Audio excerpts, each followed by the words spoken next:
앞에서 아동복지에 있어서 공공전달체계와 민간전달체계에 대해서 살펴보았는데요. 어쨌든 공공전달체계를 통해서 민간전달체계를 통해서 실제로 수혜가 되는 아동에게 복지 서비스와 급여들이 실시가 되어야 되는 것이죠.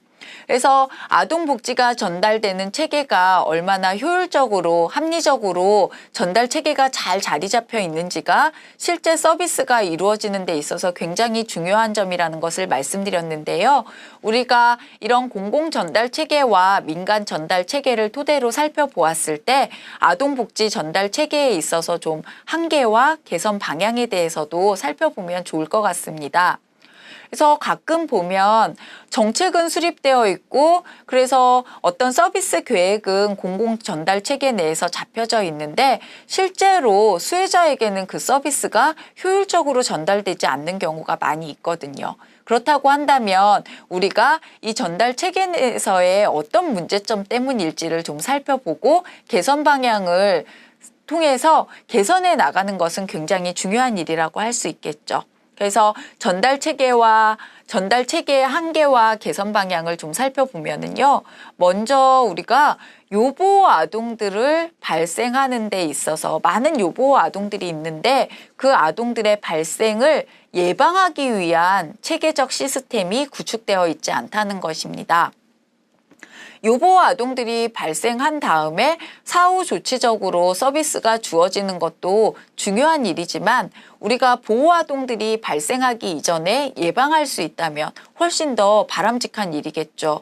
그래서 아동을 위험으로부터 보호하고 이 아이들을 건강하고 행복하게 키우기 위해서는 사실은 문제가 발생하기 이전에 예방하는 것들이 매우 중요한데요.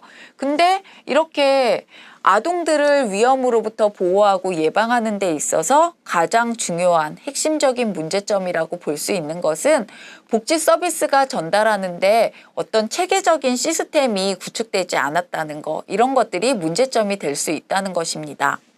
예를 들어서 보호대상 아동들이 발생이 되었어요 라고 얘기를 하면 우리가 이 보호대상 아동들이 발생되면은 신고 접수가 이루어지겠죠.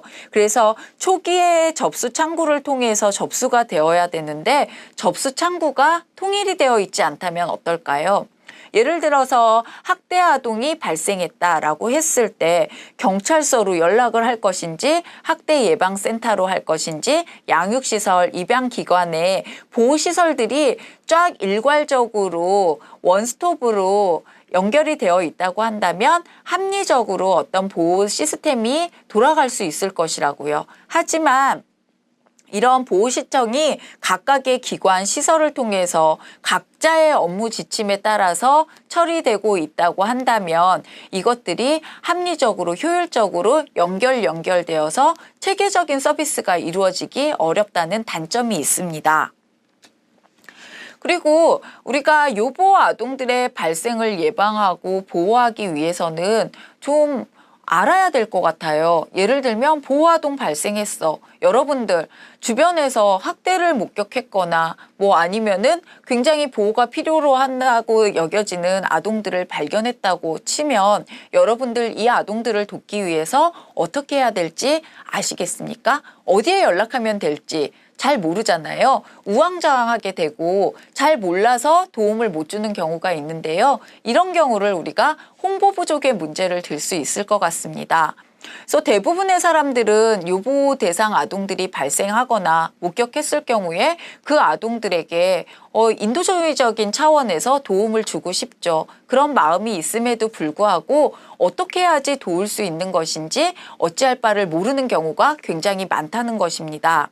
그래서 아동복지 전달 체계가 중심축이 잘 잡혀 있고 그래서 보호 대상 아동들이 발생했을 때 어디에 초기에 접수를 하면 그러면은 일괄적으로 원스톱으로 신청이 이루어지고 접수가 되고 그러면서 그 아동에 대한 진단이 쫙 통합적으로 이루어지고 그래서 진단을 토대로 해서 이 아동을 도울 수 있는 치료할 수 있는 방안들이 체계적으로 이루어질 수 있는 그런 시스템 구축이 굉장히 필요하다는 것이죠. 그래서 현재는